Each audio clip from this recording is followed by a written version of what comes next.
The winter of 1978 hit the mountains of northern New Hampshire with a brutality that locals still talk about today. Temperatures plunged to 30 below zero, and winds screamed through the valleys like wounded animals. Most folks huddled around their oil furnaces and wood stoves, burning through cords of firewood and praying their fuel deliveries would arrive before the next storm. But in a small cabin nestled against the base of Mount Moosilauke, 72-year-old Robert McCallum sat in his rocking chair, comfortable in just a flannel shirt, watching the snow pile up outside his windows. His brothers had called him a fool. His neighbors had shaken their heads in pity. The building inspector had tried to talk him out of it. But Robert's stone walls were doing exactly what he'd promised they would do, and he hadn't burned a single piece of firewood in 3 weeks. If you're fascinated by forgotten wisdom and ingenious solutions that defy modern skepticism, make sure to subscribe to this channel and hit that notification bell. We bring you stories of remarkable people who trusted their instincts over conventional thinking, and Robert McCallum's story might just change the way you think about staying warm forever. The following story is presented as a narrative reconstruction. Robert had grown up in these mountains, the youngest of 4 brothers who'd learned the ways of the forest and field from their father, a granite quarryman who could read stone the way other men read newspapers. While his brothers had moved to Manchester and Concord after the war, taking jobs in factories and offices, Robert had stayed behind, living simply in a succession of small cabins, working odd jobs, trapping, and maintaining his independence in the wilderness he loved. He'd watched his brothers grow soft, dependent on central heating and electric lights, complaining about oil prices and utility bills every time they visited. They'd pitied him, poor Robert in his primitive shack, but he'd never envied them their modern comforts. He had something they'd lost, a connection to the old ways that made him more resilient than any thermostat ever could. The idea had come to him during the bitter winter of 1976, when he'd burned through nearly 4 cords of wood, just trying to keep his drafty cabin above freezing.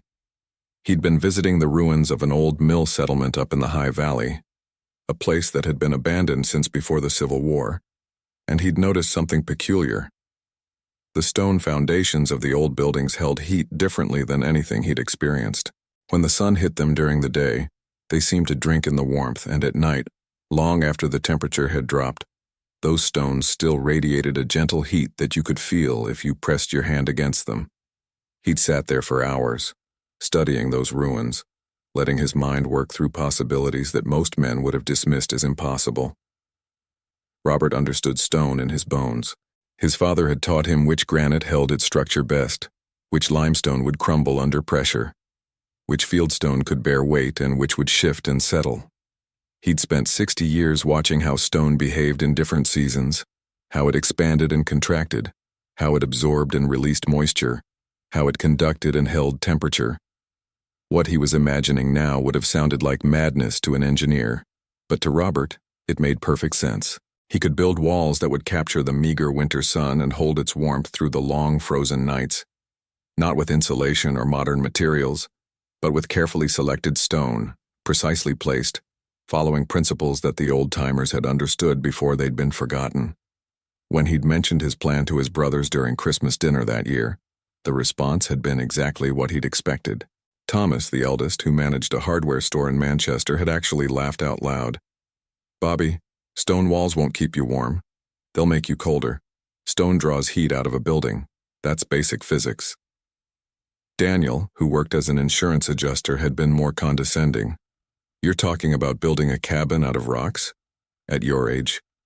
Do you have any idea how much that would weigh? The foundation alone would cost more than a proper house with real insulation." Martin, the brother closest to Robert in age, had tried to be kind about it. "Listen, we know you like doing things the old way, but winter's getting harder on all of us. Why don't you let us help you get a decent place with proper heating? We could go in together, get you set up somewhere reasonable." Robert had smiled and said nothing, the way he always did when his brothers started talking about what was reasonable. They lived in a world of oil furnaces and electric baseboard heaters, of building codes and contractor estimates. They'd forgotten that their grandfather had kept a family of 9 warm through winters, just as harsh, with nothing but stone, clay, and understanding. Robert hadn't forgotten. He'd been paying attention his whole life, watching how the old structures worked, learning from buildings that had stood for 200 years while modern houses fell apart in 20. He'd started gathering stone that spring, before the black flies got bad. Not just any stone, but specific pieces selected with the care of a jeweler choosing diamonds. He wanted dense granite, the kind that would absorb heat slowly but hold it for hours. He needed flat fieldstone for the inner walls, pieces that would stack tight without mortar gaps. He searched out soapstone from an abandoned quarry 20 miles north, heavy slabs that had once been used for stove surrounds because of their extraordinary heat retention properties.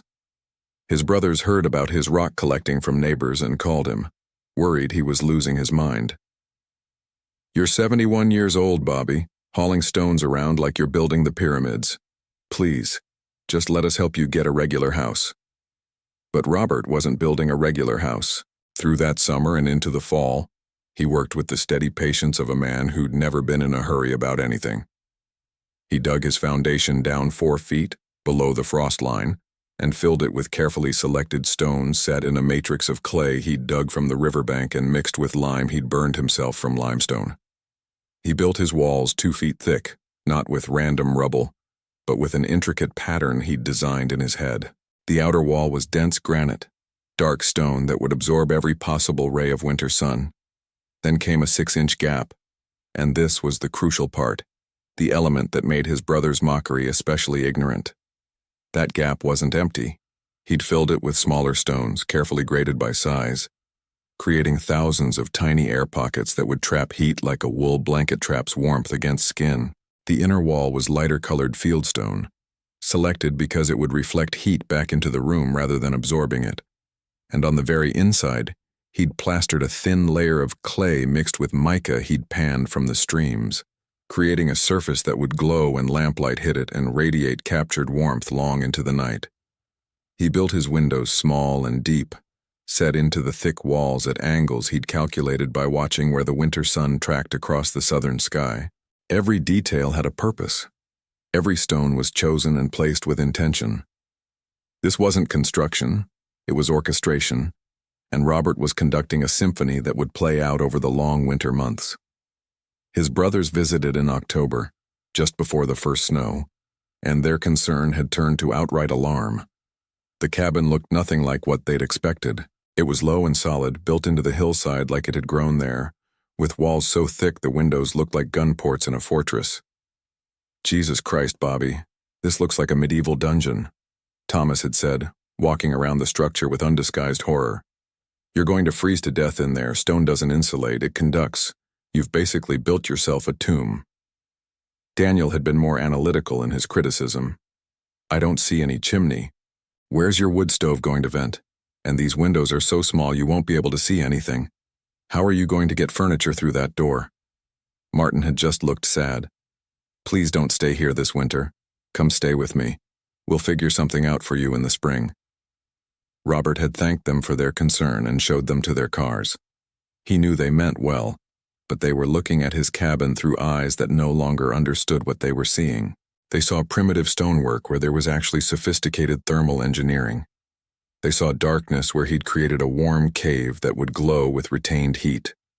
They saw isolation where he'd built perfect integration with the natural heating cycles of sun and earth.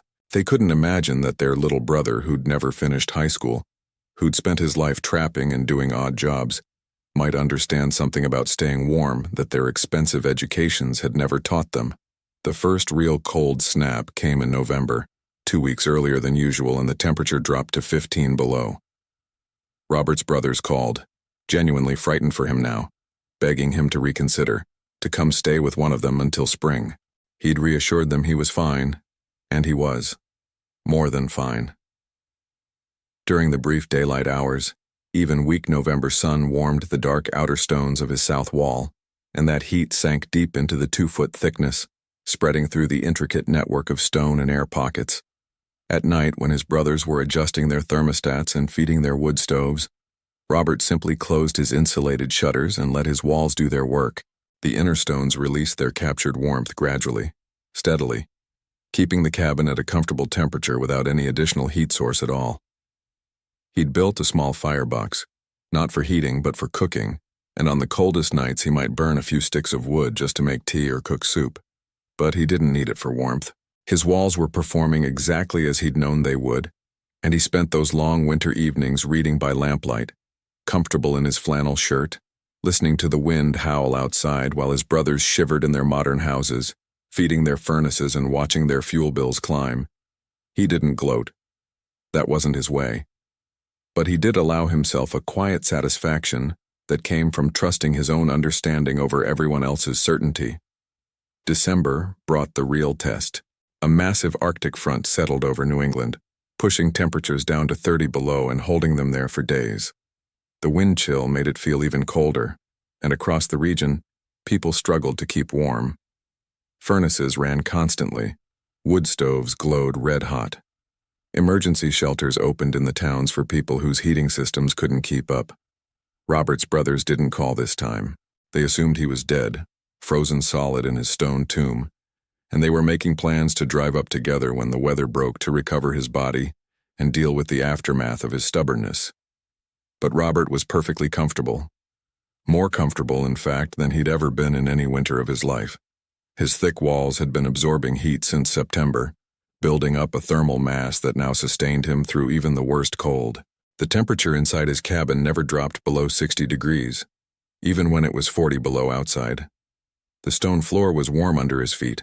The walls radiated a gentle, even heat that had nothing to do with burning fuel and everything to do with understanding how stone and sun and simple physics could work together, if you knew what you were doing. The neighbor who discovered Robert's secret was a man named Jim Holloway, a relative newcomer to the area who'd bought a small farm 3 miles down the mountain road. Jim had stopped by in late December, ostensibly to check on the old man everyone assumed was slowly freezing to death, but really out of curiosity about the strange stone structure he'd watched Robert build all through the previous summer. He'd expected to find Robert huddled under blankets, burning through wood like everyone else, maybe ready to admit defeat and accept help. Instead, he'd found the old man in his shirt sleeves, comfortable as could be, with no fire burning and no visible source of heat anywhere in the cabin. Jim had stood in the doorway, letting cold air pour in, staring around in confusion. "Robert, where's your stove? How are you staying warm?" Robert had invited him in, closed the door, and let Jim feel the walls for himself. The inner stones were warm to the touch, not hot, but radiating a steady, gentle heat that filled the entire space evenly. There were no cold spots, no drafts, nothing but consistent comfort. Jim had pressed his hands against the stone, then against the wall in different locations, his engineer's mind trying to understand what he was experiencing. "This doesn't make sense. Stone doesn't hold heat like this. What did you do?" Robert had explained his design in simple terms, pointing out the thick walls, the layered construction, the careful stone selection, the south-facing orientation. Jim had listened with growing amazement, occasionally interrupting to ask technical questions that Robert answered with the practical knowledge of a man who'd learned by observation rather than textbooks. "Your brothers told everyone you were crazy," Jim had said finally. "They said you'd built yourself a death trap. They're planning to come get your body when the road's clear." Robert had smiled at that. "My brothers are good men, but they've forgotten more than they ever learned. They think warmth comes from burning things. I know it comes from understanding how nature works and not fighting against it. Word spread fast in small communities, especially when it involves something as impossible sounding as an old man staying warm in sub-zero temperatures without any heat source." Jim Holloway told his wife, who told the ladies at the church auxiliary, who told their husbands, and within a week Robert had a steady stream of visitors trudging through the snow to see the miracle cabin for themselves. They came skeptical and left amazed, standing in the warm interior, touching the walls, asking questions that Robert patiently answered. Some of them understood immediately. These were usually the older folks who remembered how their grandparents had built things. Others remained baffled but couldn't deny the evidence of their own senses. The cabin was warm, consistently warm, and Robert wasn't burning anything to keep it that way. His brothers heard about the visitors through their own network of contacts in the area. Thomas called first, his voice tight with embarrassment and something that might have been anger. "People are telling me your cabin stays warm without any heat. That's impossible, Bobby. What are you really doing?" You must have some kind of system you're not telling people about. Robert had assured him there was no hidden system, no secret technology, just stone and understanding. Thomas hadn't believed him. I'm coming up there to see for myself, this weekend if the roads are clear. Daniel and Martin had similar reactions, a mixture of disbelief and wounded pride that their little brother might have accomplished something they'd loudly proclaimed impossible. They arrived together on a Saturday in January, driving up in Thomas's new pickup truck, prepared to expose whatever trick Robert was using to fool people. They'd brought a contractor friend, a man named Ed Morrison who built houses for a living and would surely be able to identify whatever heating system Robert had concealed. The four men had approached the cabin like inspectors investigating a fraud, and Robert had welcomed them with coffee and the quiet dignity of a man who had nothing to prove. Feel free to look anywhere you want, he'd told them. No secrets here. They'd searched for an hour, checking every corner, examining walls, looking for hidden pipes or electrical heating elements, searching for a concealed wood stove or any other conventional heat source. Ed Morrison had been particularly thorough, tapping walls, checking the foundation, even going outside to look for exhaust vents or fuel tanks. They'd found nothing because there was nothing to find. The cabin was exactly what it appeared to be. A thick-walled stone structure that stayed warm through thermal mass and intelligent design. When they'd finally exhausted all possibilities, they'd stood in the center of the main room, forced to confront the reality that their 72-year-old brother had accomplished something they'd insisted was impossible. The silence had been uncomfortable. Thomas kept touching the walls, his face showing the internal struggle of a man whose certainty was collapsing. Daniel had sat down heavily in Robert's rocking chair, staring at nothing. Martin had been the first to speak, and his voice was quiet.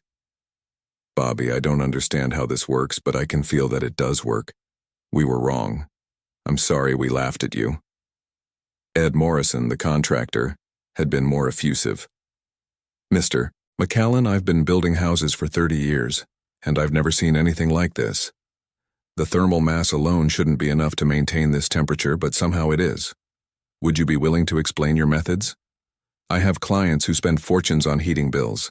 Robert had walked them through the design again, more detailed this time, explaining his stone selection process, the importance of the air gaps, the angles of the windows, the thermal banking principle he'd learned from observing old structures. He'd shown them how the dark outer stones absorbed even weak winter sun, how the heat migrated inward through the carefully graded stone layers, how the lighter inner stones reflected warmth back into the living space.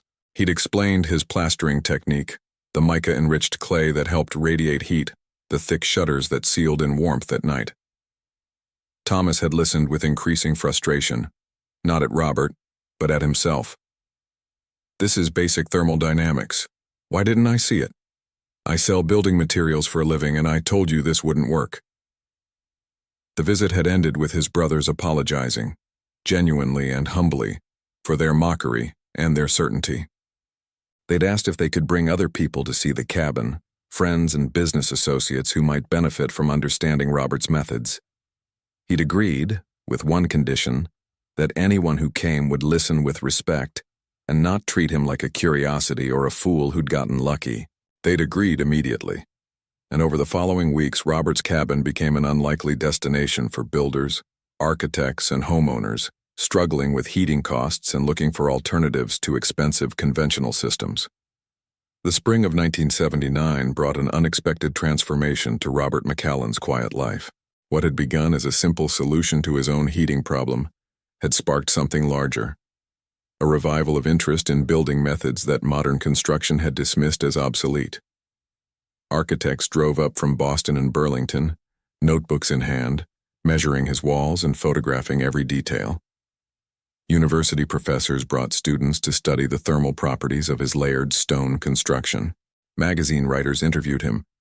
Though Robert found their questions often missed the point, they wanted to reduce his knowledge to formulas and specifications when the real understanding came from decades of observation and feel.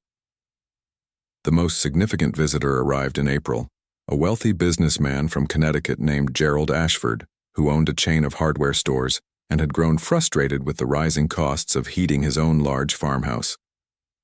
Gerald had read about Robert in a regional magazine and made the drive north with his architect, a young woman named Sarah Chen, who specialized in sustainable design. They'd spent an entire day with Robert, asking detailed questions, taking measurements, discussing principles. Sarah had understood immediately what Robert had accomplished.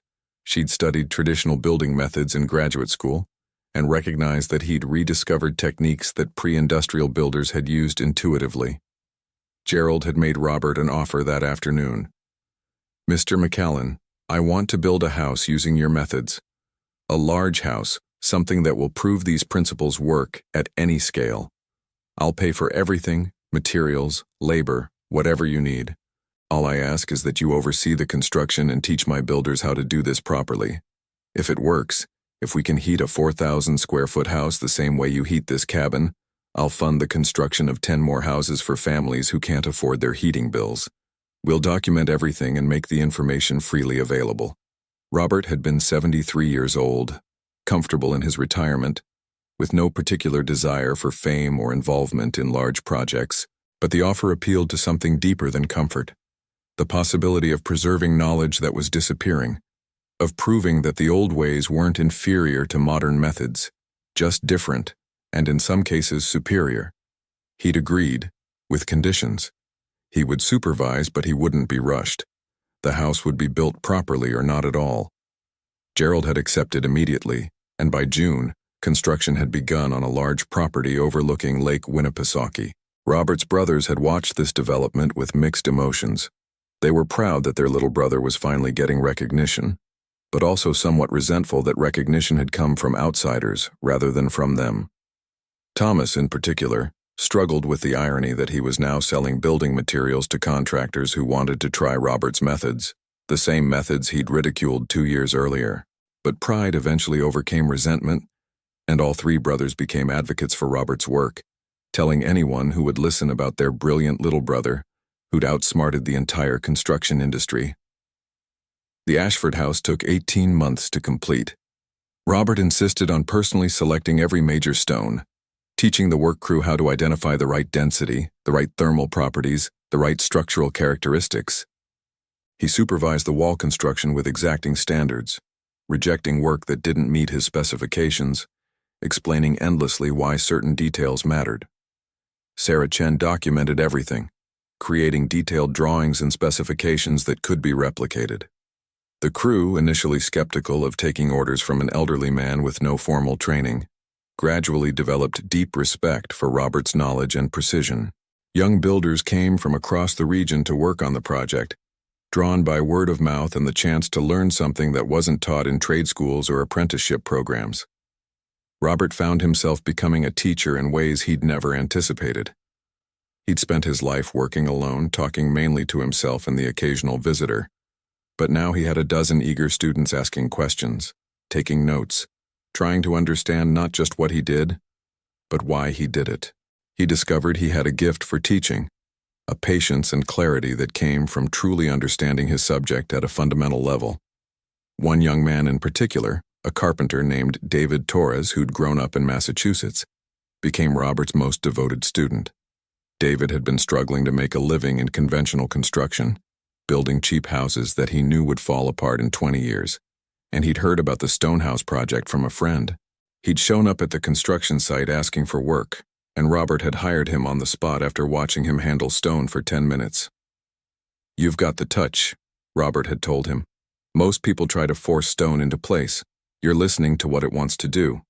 David had spent the next year and a half learning everything Robert would teach him, arriving early, staying late, asking endless questions that Robert answered with the thoroughness of a man who knew his knowledge would die with him if he didn't pass it on. The house was finished in November of 1980, just in time for winter testing.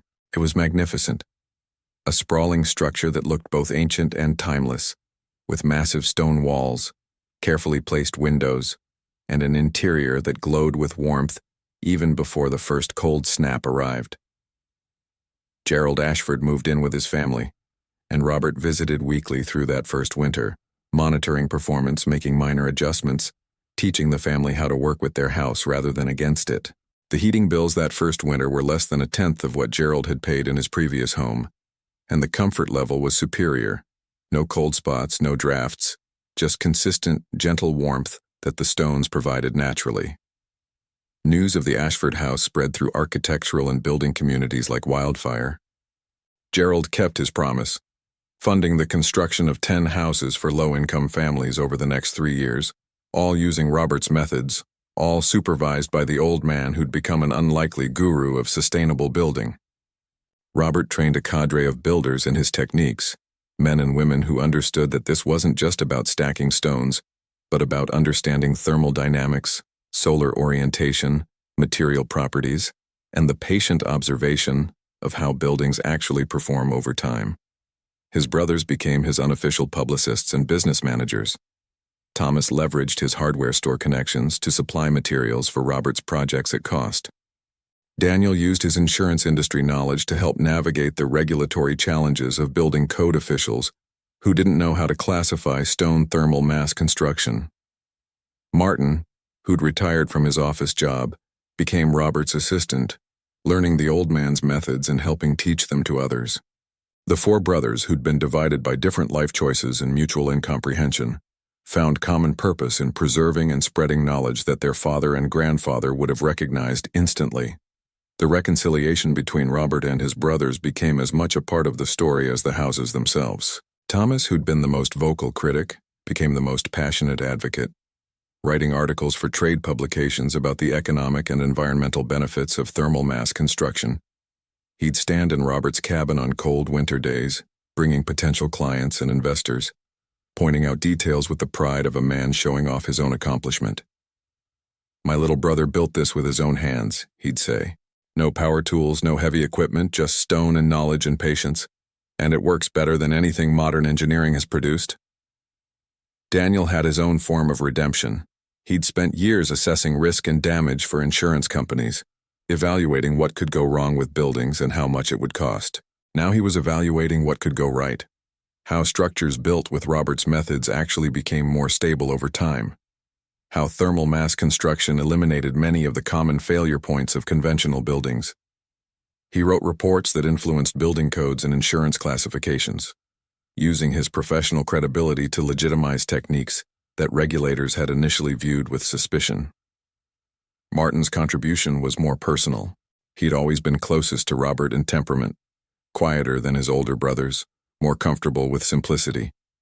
He'd spent his career in offices, pushing paper and attending meetings, and had always envied Robert's freedom and connection to the land. Now, in his 60s, he got to learn the skills he'd admired from a distance his whole life. He became Robert's hands when the old man's arthritis made detail work difficult. He learned to read stone, to understand thermal dynamics, to teach others what Robert had taught him. In the process, the two youngest brothers formed a bond that had been missing during their working years, when Martin's office job and Robert's wilderness lifestyle had kept them in different worlds. Robert McCallan died in his sleep in December of 1987, 9 years after that first brutal winter in his stone cabin. He was 81 years old, and he'd spent his final years doing something he'd never expected, teaching, training, sharing knowledge with anyone willing to learn. Over 200 houses had been built using his methods, scattered across New England and beyond, each one a testament to the principle that warmth doesn't require burning fuel, just understanding how stone and sun and thermal mass work together. His cabin still stands today, maintained by the local historical society as a working demonstration of pre-industrial building wisdom that remains relevant in an age of energy crisis and climate concern. The morning of Robert's funeral, his 3 brothers stood together in that cabin, feeling the warmth radiating from walls their brother had built with his own hands almost a decade earlier. Outside, December wind howled and snow fell, but inside the temperature remained steady and comfortable, just as Robert had promised it would. Thomas touched the inner wall, feeling the gentle heat, and spoke what all 3 were thinking. "We called him a fool. We tried to stop him, and he just smiled and built it anyway." Martin nodded, his eyes wet. "He never said, 'I told you so.' Not once, even when he had every right to." Daniel looked around the small, perfect space that had started everything. "He didn't need to say it. He just showed us, and he kept showing us until we finally understood." David Torres, who'd learned more from Robert than anyone else, spoke at the funeral about what the old man had taught him. Not just building techniques, but a whole philosophy of work and life. "Robert taught me that being right isn't about convincing people with arguments," David said to the crowded church. "It's about doing the work so well that the results speak for themselves. He taught me that modern doesn't automatically mean better, and old doesn't automatically mean obsolete. He taught me to trust my own observations over other people's certainties, and to have the courage to try something everyone says won't work if my own understanding tells me it will." The legacy Robert left wasn't measured in buildings alone, though those buildings continue to keep families warm decades later.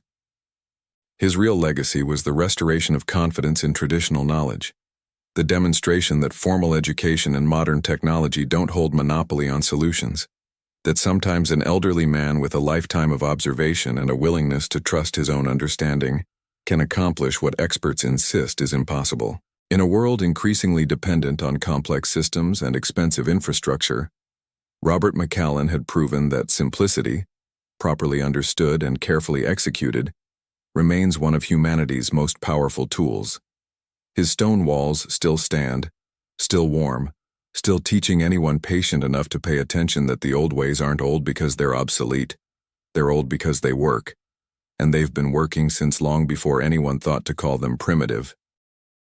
And in the quiet mountains of New Hampshire, where winter still comes hard and cold, there are families staying warm in houses built from stone and knowledge, living proof that sometimes the best answer to modern problems is ancient wisdom applied with skill and understanding.